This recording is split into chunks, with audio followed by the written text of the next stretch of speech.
Greetings and welcome back to Old Ways Rising Farm. This video is going to be a little bit different. We're going to talk about managing some of the less managed units of a farm homestead.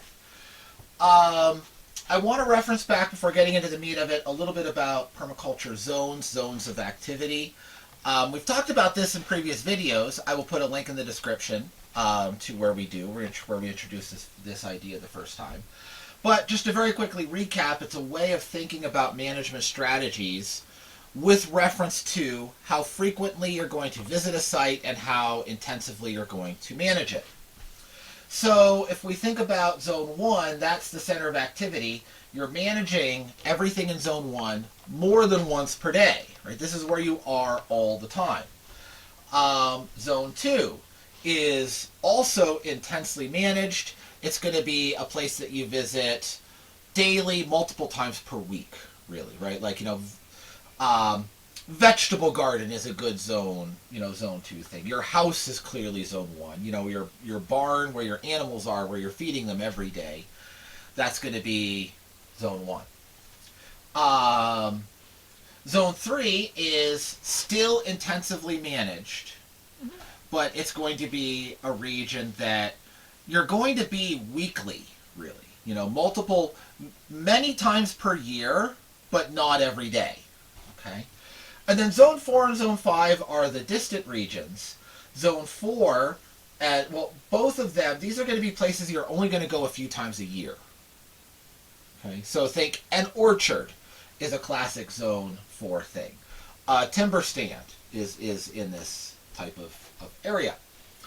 How Zone 4 and Zone 5 differ is that Zone 4 is very deliberately managed, is planted, is engineered, whereas Zone 5 is only extensively used and it's mostly a natural landscape. Okay. It could be a natural landscape into which you plant, from which you harvest, but it's a natural landscape. It's an intact natural landscape. Okay. Now, most permaculture channels, everything they talk about is Zone 1, 2, and 3.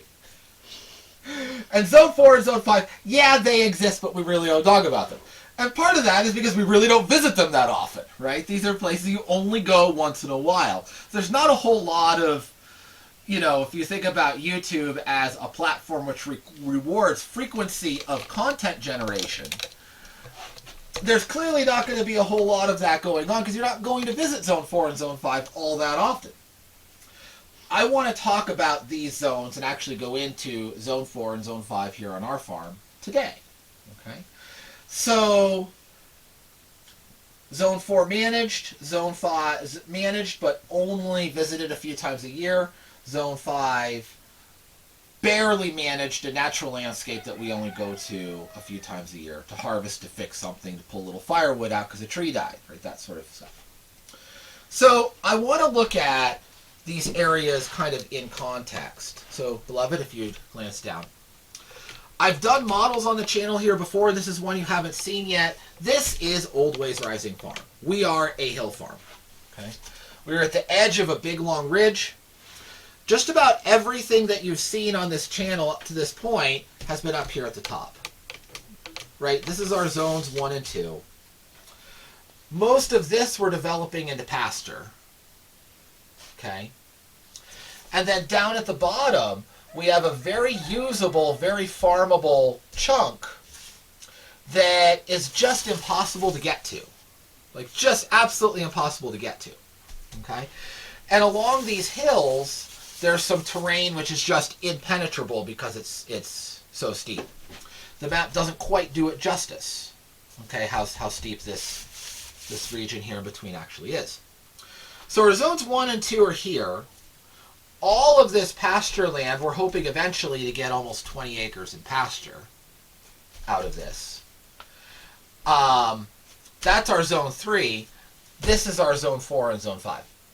So we're going to talk a little bit about, this is going to end up being Zone 4 because it's going to be managed. This is just going to be pretty much left natural because to do anything else would destroy it. So we're going to kind of have 1 and 2, 3, 5, 4. Okay?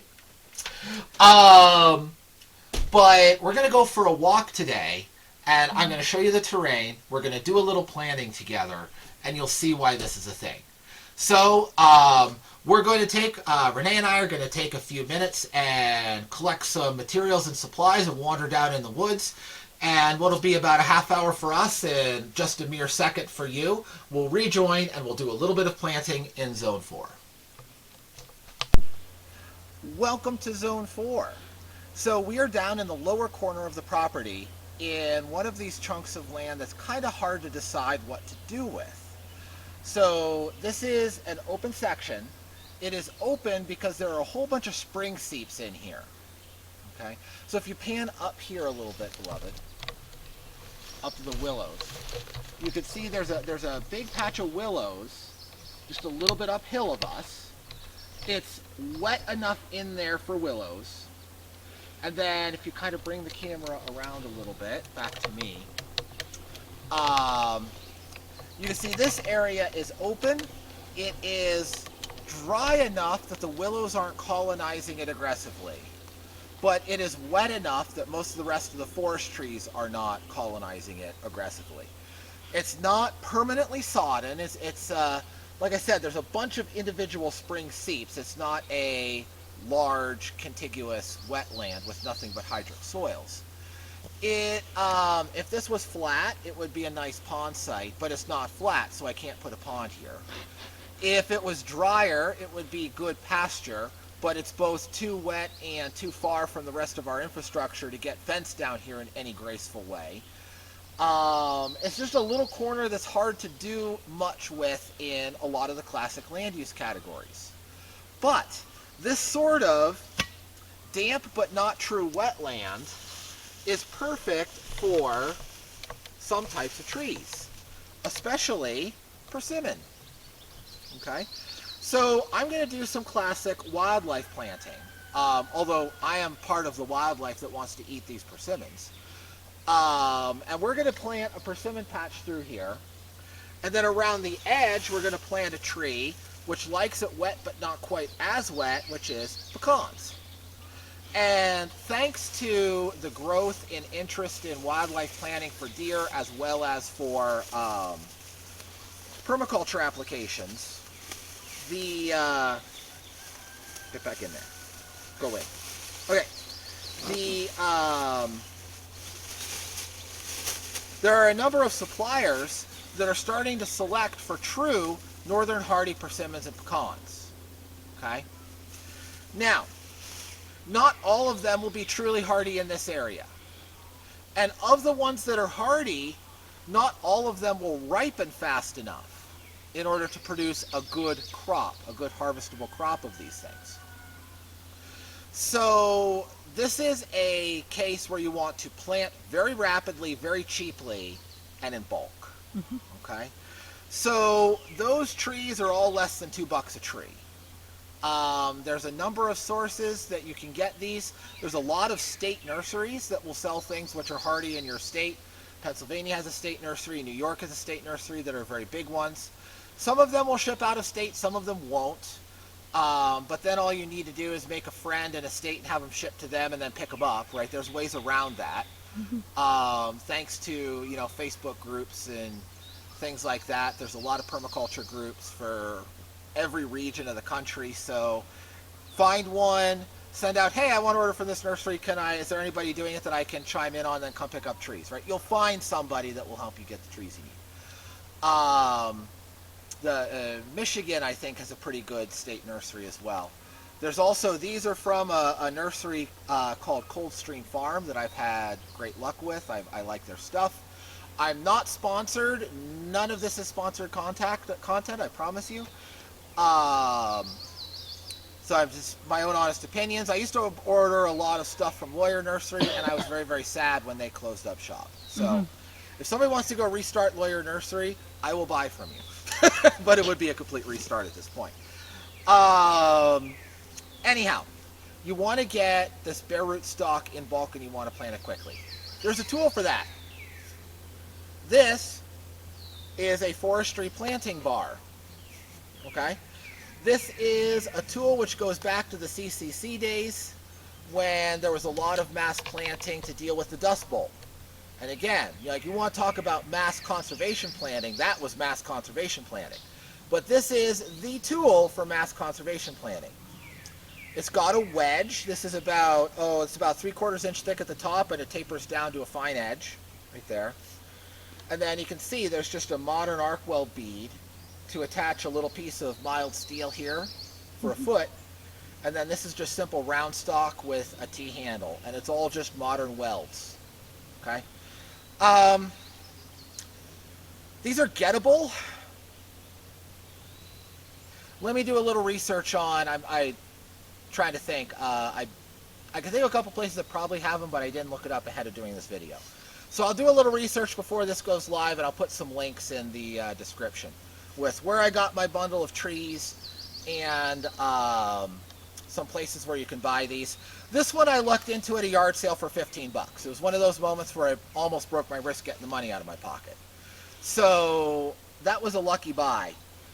If you don't get a lucky buy, you'll have to find it, or it's an easy enough tool. It's 1, 2, 3, 4 separate pieces of steel. You could go find a fabricator to make you one. Be a little bit more expensive than buying one off the shelf. But this is the tool that you want if you're going to do a lot of work in your Zone 4 and Zone 5 with conservation planting and large expansive nut orchards and things like that. Mm-hmm. Now, the premise of using this tool, there's a lot of weeds here. I'm just going to kind of do a little grass dance, stomp them down as I get ready. But the premise of the tool is you stomp it in, okay? I'll point it at an angle toward the camera this way. You stomp it in, and then you're going to give it a twist back and forth to open up a slot. Or you can lever it back and forth that way. You insert your tree, then you move it over a couple inches, stomp it again, and then wedge the soil tight against the tree. Okay? That's the standard technique for conservation planting. So, something you have to work through a couple of rocks. So you can see I've wedged open a hole that is, it's 2 fingers width at the top. Now I'm going to take one of my little baby persimmons.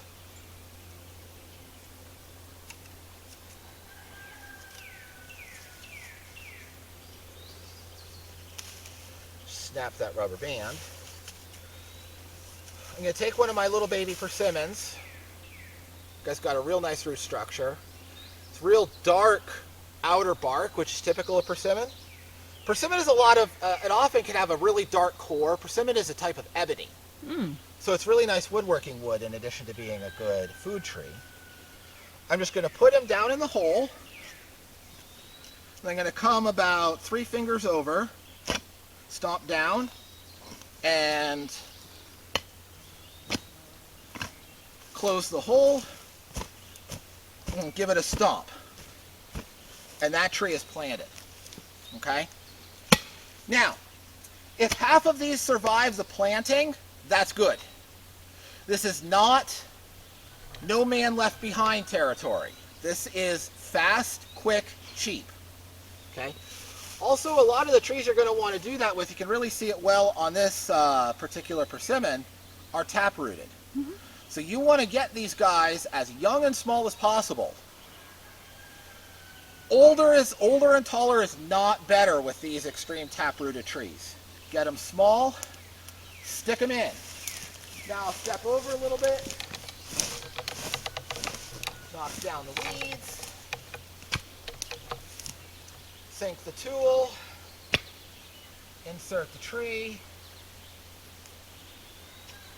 sink the tool again, close the hole, stomp it. There's another one planted. So this is how you go about mass wildlife planting. I am going to, like I said, I'm going to fill this opening with these persimmons, and then I'm going to come back with the pecans and go all around the perimeter. Okay? All the way around the perimeter. Poke them in. No mess, no fuss, get them in there. Okay? And then this little patch will be a little bit of zone 4 food forest. Okay? You might be saying, wait, you're ignoring a permaculture principle. You're planting 2 food trees and you don't have a nitrogen fixer. You're right, I don't have one that can survive this wet. Sometimes it is what it is. I might, in a future year, come back through and get a bunch of alders. Speckled alder would grow here. They're a shrub. They would eventually be shaded out. I don't have them now, but again, we can add function over time. So if I have the time and spare cash this fall, well, it would be this coming spring, because we're pretty much done with the shipping season for bare root. But possibly this coming spring, if I think I'll have the time and the money to do it, and these trees grow well, I may come back and poke in a bunch of alders, speckled alder through here. That would be a nitrogen fixer. But I have the opportunity to get the main 2 food species in. I can, reference the earlier videos on the tree row, stacking functions over time. I could put nitrogen fixers in next year, and if these don't take well, I can get more, or I can experiment with other species. Okay? So this is the first planting of the 2 most important species for this little patch of future food forest. So I'm going to poke these in, and then we'll look at a couple things on the way out, some other management goals in our zone 4 and zone 5. See you in a couple seconds. Okay, this is a different spot in our zone 4. We just finished planting the that wet little side hill with the persimmons and the pecans. Pecans, yes. Thank you, beloved. This is another spot I just wanted to show while we're talking about these more distant zones, and to talk a little bit about things you may find and may be able to work with on your land. This is, I'm going to count this as zone 4 because this is historically managed, and we are going to restore what was historically here. Okay? So currently, to an untrained eye, it looks like a lot of the rest of the forest around New England and the Mid-Atlantic in general. Okay? But if you look at a couple things that are going on, we have some absolutely ginormous apple trees in here. Okay?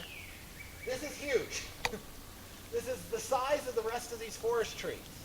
There's 1, 2, 3, 4, 5, 6, 7 that I can see right in here. You won't be able to see them all on the camera. This is a historic apple orchard. I don't know what variety these trees are, but I'm going to find out, because one of the goals of this year is going to be to come in here this year or next year. They're not in imminent danger of, they're getting shaded out, they're suffering, but they're not in imminent danger of dying. Okay? So there's some time. But I'm going to start coming in here with a chainsaw and cut almost everything that's not an apple. Okay? We're going to get daylight on these trees. We're going to do that slowly over a couple of years. If you do it all at once, like I said, there's time, there's no immediate danger of them dying out. If you daylight them all at once, they can suffer severe sunburn and die from that experience. Okay? So they're high enough in the canopy, they're not fully suppressed. They should respond okay, but still I'll do this cutout over a 2 or 3 year period. And what's cut out is going to go for firewood. I'm going to cut the maples out of here. It makes me sad to be cutting maples, but it would make me sadder to lose all of these apples, right? So in this one spot, I am going to cut maples. I'm going to cut the ash out of here, but most of the ash is dying. If you look at this tree, can you turn the camera, beloved? Can you see, or is this one in the way? That one's in the way. That was in the way? Can you see any of it? Not really. No? Okay, let it go. We'll show other trees other times. But a lot of the ash are dying anyway. And if you look uphill from the camera, you can see this is an apple that has died. So this is a sad casualty behind me. Now, there will be things that I leave in here other than apples. get unstuck from the stick. Kind of comes with walking in the This woods. is a very large, beautiful serviceberry. Okay, serviceberry or shadbush. You can see the slightly twisted, banded bark is a dead giveaway for this species. This is huge. It's an amazing tree. The fruit is totally edible. It's in the rose family, like apples and pears and peaches, so it is a fruit wood. The fruits are very small. They're edible. On this tree, they're way too far up in the canopy to be accessible to humans. But it is an astounding wildlife tree to help manage for the ruffed grouse in the area and Tweety birds in general. So it is such a wonderful Tweety bird tree. It gets to stay regardless, and it is the hardest of all of the fruit woods. So if you're starting to think in these more remote areas of your property, you're going to be thinking about timber management. So that's something to think of here too. That this tree is the hardest of the fruit woods. It is in the same hardness category as hickory, and only slightly softer than persimmon and ebony. Mm-hmm. Okay, so this is a tropical hardwood type wood that grows in the temperate region. Okay, so if you're looking for hard, heavy wood for tool handles, durable projects, tool making, things like that, and if you're a homesteader, you should be thinking about those things. It's not just about the carrots in the garden. It's about all of this. Okay. This is a good tree to encourage as a timber tree. You know, and not that I intend to ever cut this one out, but you know, get it in here, keep it in your species diversity, let them spread around. It's a tree that you can coppice well if you want to keep the branches lower. So it's a really great tree. So this is a very old example of the species. It's a beautiful old grandmother that's going to get to stay for a long time, right? So it's not just about the apples. There will be diversity, but the ash, the oak, and the maple, I will have to cut out because they're the ones that will overtop and kill the apple trees. Mm-hmm. And others like this will stay in. And then once I have things cut out around, again, this idea of taking time to live with and work with and experience your land, as I get this cut out, as we start to get these apples back into production and taste them and discover their attributes, and as we see what else is going in, then we can think about, because this will be very, very open once I cut everything away from the apples. Mm-hmm. We'll be able to think about understory trees here. We'll start thinking about understory nitrogen fixers. Again, I'm thinking elders are probably what I'll work with in this particular patch. Mm-hmm. Possibly bristly locusts. There's a couple that might end up in here. We'll think about nitrogen fixers, and we'll think about compatible understory food producing trees, such as hazelnuts. Mm-hmm. American hazel would go good in some of this area. So it's going to be a multi-year process to get that in, but it is a formerly totally managed environment, and it's going to return to a totally managed environment, even though it's distant and it won't be visited on a daily basis. So that is, you know, my slow and steady approach to getting these things done well, and another example of Zone 4 type management. Okay. Let's take one more stop on our way through, and I'll show you some Zone 5. Welcome to our Zone 5. Now, where I'm standing is towards the middle of the property. There's great pasture up above, and along the side, there's great pasture down below. But we have this monstrosity in between the two, which presents a challenge, because there's no good way to get fence through this territory down to some of the other good pasture sites down below. What are we going to do with that? We haven't decided yet, right? We're still thinking about that and working through, and we're going to be 5 or 10 years just getting the top of the hill settled and established, so it's not as though, you know, we're short on things to do in the short term, but our medium and long-term goals are still undecided in the lower portion of the property. planting some of the edges where we know it will not be good for pasture, for ponds, or anything like that in trees, and leaving the question marks open. But this is zone 5. It's closer to the house than where we were just planting. But if you look at what we got, this is ungrazably steep. And if you see, there's this large erosion gully. This is real erosion, probably from when the top of the hill was a potato field. And the soil here is extremely erodible. Okay? So this is one of the things you have to look at when you're designing a property, is where do you do nothing? Okay? Here is where we do nothing. If I cut this forest, it will erode away to nothing. Mm-hmm. If I graze this forest, it will make it worse. Even if I was to cut it by half and graze it, it is going to erode so bad it would not ever be a stable, manageable pasture. Mm-hmm. Okay? So this is zone 5. This is solidly zone 5. This will always be zone 5. Okay? What will we do here? We will harvest firewood. The forest is changing here in a lot of ways. We have, this is a young forest. It has been logged at some point. The logging at the top of the hill was utterly horrid. The logging on this bottom side was a lot less bad, right? You don't have, if you look at some of my videos on establishing pasture, the logging at the top edge of this hill was just unspeakably criminally bad. Okay, the logging down here, it is young forest, so it has been logged, but you don't see damage on trees. It was respectable. Okay, so clearly different crews did the top and the bottom. I have no idea who did it and when, but clearly different crews did the top and the bottom. So it is young forest. That means it's going to be changing. We have a lot of these aspens and cottonwoods, like this tree right beside me, that are short-lived. So they're starting to die out and leave open patches. We have a lot of black spruce in here, which is also short-lived, starting to die out and leave open patches. We have the emerald ash borer that's taking down the ash trees. And we have, in some areas over along the other end of the side hill, there's a lot of beech nuts that are dying of the beech bark nectaria complex disease.